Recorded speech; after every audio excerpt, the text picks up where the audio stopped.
Hello children, today we are going to learn about conservation, a vital concern. The interest in conservation is not a sentimental one, but the discovery of a truth well known to our ancient sages. So it's not that today we have been learning about conservation, but since ages it was there. And from that time it was properly conserved and been utilized. People would not have suffered that much as it's been happening now. What does Indian tradition teaches us? That all form of life, human, plants and animals, they are so closely interlinked with one each other that disturbance in one would make an imbalance throughout, and then it would be affecting the other organisms present. The statement specifically was given by Srimati Indira Gandhi ji during the launching of the World Conservation Strategy in the right during 6th of March 1980. And it was not until 1960s, right, countries live within their ecological resources. But what has happened now, almost three-fourths of the human population live in countries where they consume more rather than replenishing the materials which they have been using. Now, what is to be done? Small steps which we take would become great efforts for conservation. Right. So we can like apply certain methods, techniques, certain rules, certain laws so that nature is conserved. So with this, we can say that we can apply with a 4 R's formula, which we have been learning about. The first one we talk about is reduce. The next one, reuse. The other one, recycle. And the final, recover. So what is reduce? Reducing the materials which are not useful, right? The unnecessarily usage of those resources should be reduced. Reducing the wastage of useful resources, right? We can reduce the wastage by repairing the leaky tanks or the repeat taps or the areas where like unnecessary using of hose pipes can be limited. And then how are we reducing the usage of electricity? By switching off where unnecessary necessity of fans of lights and lights has not been there. Right. We also can think about other resources present in our surroundings where we can reduce their wastages, isn't it? Old books can be used where always new are not necessary, isn't it? Something like a part of the buddy book is half note, writing notes is half of it is left over. It can be used for the next notes. So these ways we are reducing the wastage of certain materials or resources. Next thing, reuse. Reusing of those materials like paper, right? And then we can say plastic, glass bottle jars, all of this can be reused again and again so that their necessity of the new materials can be reduced and we can save or minimize pollution and save our environment or the resources. When we talk about the next R, third R, recycle. Recycling is better than usage of the new resources, but it's a tricky process. It can cause havoc. It requires more amount of money over there. And then we also can say that it has been very much complex in treating or recycling of these materials.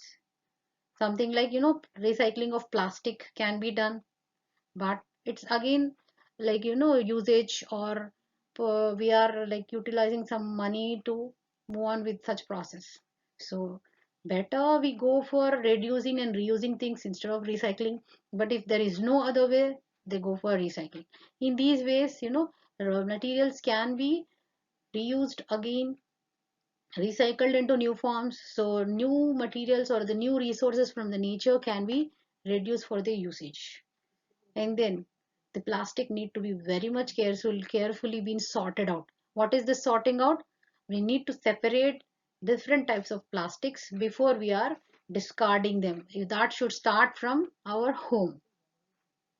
We often keep plastic bags in our dustbins, right? What is the purpose for it? So that it's not making those areas like, being filled up with the waste and all. But instead, we should try to avoid the usage of plastics. Then when we talk about the next thing, recover. How is it that we are recovering? The recovering is been possible only when we are trying to plant, right, the new ones or the saplings from the areas we have already started deforesting. These ways we are able to recover the lost materials. The next thing what we talk about, conservation groups. Conservation groups, basically here government has to enact some laws defining how land should be used, which areas should be set aside as parks, wildlife preserves, etc. Government also enforces certain laws designed, right? What are those? Some of them are meant to protect the environment from pollution, which is the most important task for the nowadays generation or the situation prevailing now. And the other thing is they need to, you know, install some kind of pollution control devices. If these are not being followed, they should be, like be very strict with some kind of fine so that the wastage or like pollution or not taking care of the materials which need to be taken care of, or we can say that which needs to be cleaned of certain areas would be taken place. The next thing, the union the of that is the International Union for the Conservation of Nature, that is IUCN, right, which is in alliance with the governments and the private groups, has been formed during the year 1948. During this time, this organization has come into like we can say alliance, that is they have linked themselves with the government and certain organizations. What is this alliance or their coordination among them is they are working to protect the wildlife in their habitats. So during the year 1980, this group basically has proposed a strategy. What is the strategy? The strategy is World Conservation Strategy. Many governments have used the IUCN model to develop their own conservation of plants. So this, because the kind of strategies they have put forward has prevented from like wildlife being endangered, right? They have helped in setting or putting forward of national parks, preserves, gardens, or those areas which would be helpful for this biodiversity. So IUCN basically monitors the status of endangered wildlife, threatened national parks and preserves, and other environments around the world. We can take an example where Kottapalli as a village, the role of organizations involved in conservation and that of the villagers, their part into it. From both sides, when they have come forward and tried to conserve the nature, it has been successful. Now, how do we conclude? We can conclude until we do not conserve and take care of our natural resources, we would never be able to live in peace with other mankind.